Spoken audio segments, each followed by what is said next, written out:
It's a pretty common thing that both in marriage and money, in the same way that people are looking in places where the money isn't, they're looking for alignment or love or appreciation in places where it isn't in the moment. In other words, it's easy in a fluid situation where there are highs and lows and sometimes more appreciation and sometimes not so much and sometimes distraction and sometimes attention. It's easy to hold someone else sort of responsible for the way you feel. And it's a pretty common thing in relationship because you know how good another person can make you feel. And because you want so much to feel good. So then when they let down and don't do their job and don't make you feel good, it's easy to notice that you don't feel good and associate it with something that they're doing or not doing, and then making them responsible for the way you feel, which is the single most common denominator in the breakdown of relationships, more significant than all other things put together. So what it really comes down to is you just have to decide that you're going to be happy in the relationship, period. You're going to be happy in the relationship, and brace yourselves. And what the other person does is irrelevant. What the other person does is irrelevant. What the other person does is irrelevant because you can't control what they do, and that's what's freaking you out. Do you know that most relationships are based upon your belief in your ability to control the other? Do you ever listen to the people in the hair salons talking? Oh yeah, I've pretty much got him trained now, they say. Pretty much got him trained. And we say, run away, run far away. Nobody wants to be held hostage as the provider of your happiness, even though we are certain that for each other you want one another's happiness. But it turns bad. It can turn real bad when you actually believe and make someone else believe that you are responsible for the way I feel. Because there is no more common sucking the life out of someone feeling than to actually believe that they're responsible to do something that they can't do. You see, when they were performing, and we're talking about either side of this, when your partner was performing in a way that was making you happy, if you had always stayed happy, they would have kept up that performance. But you trained them, we're talking to all of you, you trained them early on that you weren't always having it. You weren't always responding in that positive way, you see. You have to let them off the hook. How does that feel? Blame really does feel better than guilt, we know. It feels better to blame someone else. But you'll never be free in that, you see.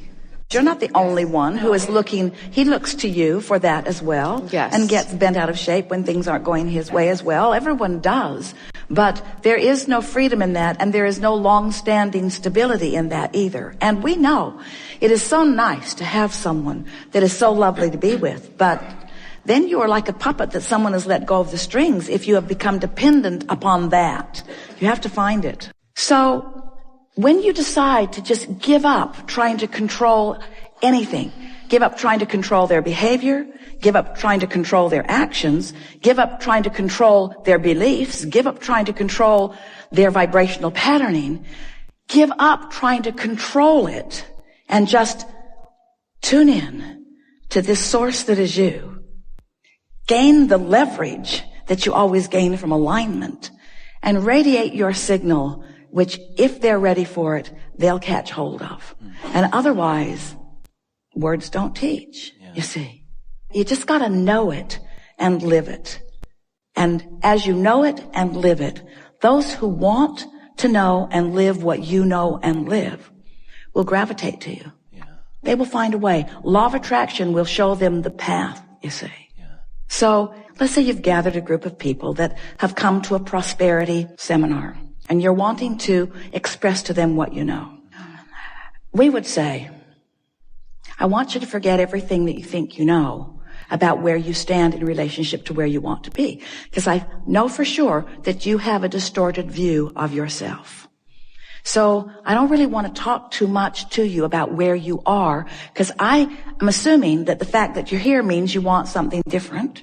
And I don't want to keep beating the drum of where you are, because it will just make it harder for you to hear what's coming next. So this is a simple premise of my abundance seminar. It's everywhere. You're on a treasure hunt. It's available to you. You just haven't been looking in the right places. I'm going to show you where those places are. That's how we would approach it. And then eventually you got to get to what we talked about this morning. Yeah. It's a vibrational place. It's an emotional place. It's a feeling place.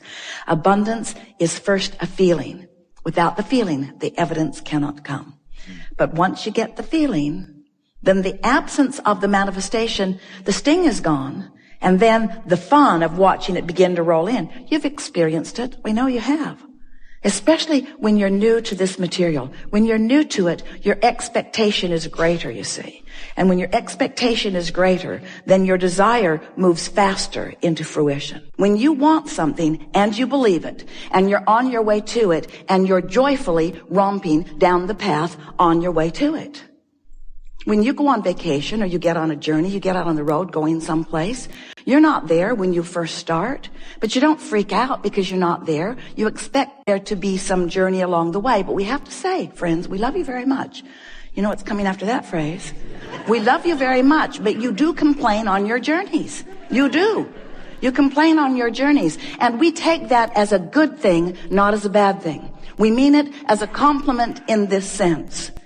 At very deep levels, sometimes so deep, at very deep levels, you know things are supposed to work out for you. You do. And when they're not, there is a sort of freaking out that is natural. We understand that.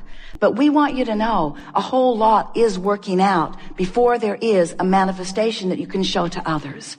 And if you can be a little less hung up on the manifestation that you want to show to others, and more tuned to the feeling of adventure, to the feeling of joy. Don't you just love it when you want something in general terms and you don't exactly know how it will play out? Oh, you've got some ideas about how you would like it to play out. But the reason that you want whatever it is to play out in more detail is because you believe that in the manifestation of it, you will feel better. So, you know how when you want something and it hasn't yet manifested, but you have this general sense of it, and then ideas start to come to you. Don't you like that feeling of idea? Don't you like that feeling of inspiration? You do when that feeling of inspiration is accompanied or allowed on this basic platform within you of expecting good things to come. So if you could just develop a sort of general basis of beingness that goes sort of like this. I don't exactly know how it's going to be or who it's going to be or when it's going to be or where it's going to be, but I know that it's going to be really good and that I'm going to know it when I see it. In fact, I know that I'm going to know all the steps along the way, because feeling your way to the next manifestation and the next manifestation and the next manifestation is what the most of your life is about. It's not about the manifestation and the manifestation and the manifestation. It's about feeling your way along your way to the next manifestation and the next manifestation. Hear that? That's really an important thing. Because if it were the other way, if it was just manifestation, I want it, boom, I want it, boom, I want it, boom, I want it, boom, we promise you this would be a seminar on de-manifestation.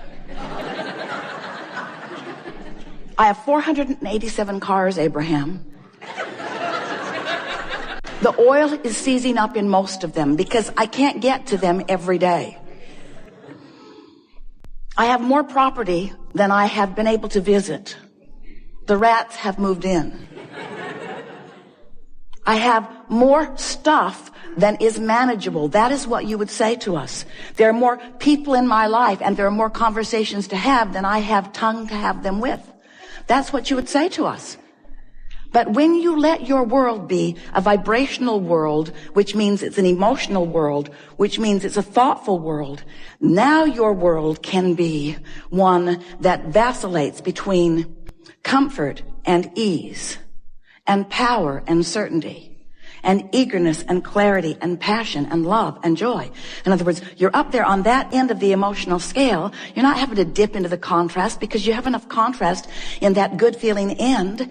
You like going from, the satisfaction of not being overwhelmed to the exhilaration of having a little more to do right now than you really want to do.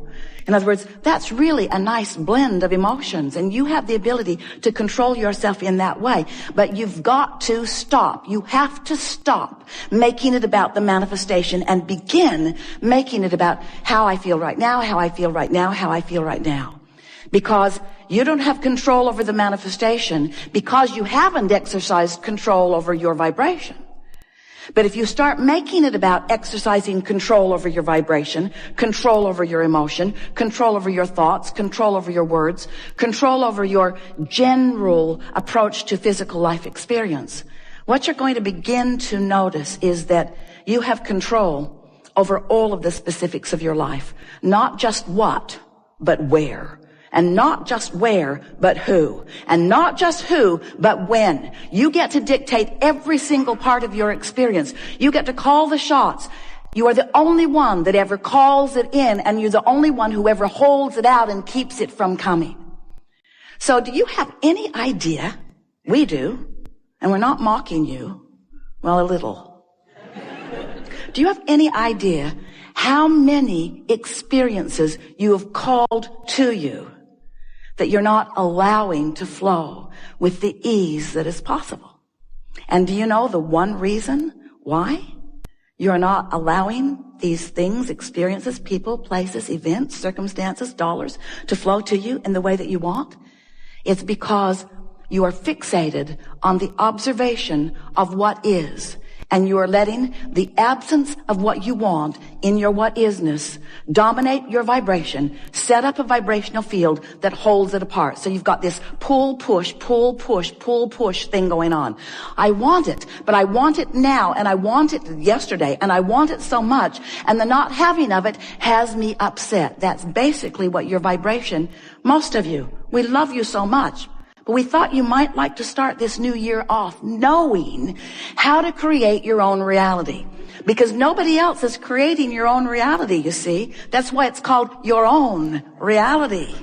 Your own reality. You are the creator of your own reality, which means you are the vibrator of your own beingness, which means you are the thinker of your own thoughts. You are the perceiver of your own world. You are the attractor of your own experience. You are the maker of your own life. You are the uplifter of your own being. You are the magnificent genius creator who came into this physical body with the express intent of mixing it up, of looking around, of identifying what you want, of achieving vibrational harmony with it, and then taking glory, watching with reverence and appreciation and rambunctious zest for life, watching the components of your creation come into place one by one to, in some cases, surprise you, and in every case, delight you to the power and the clarity and the worthiness and the goodness and the readiness and the bigness of that which is you.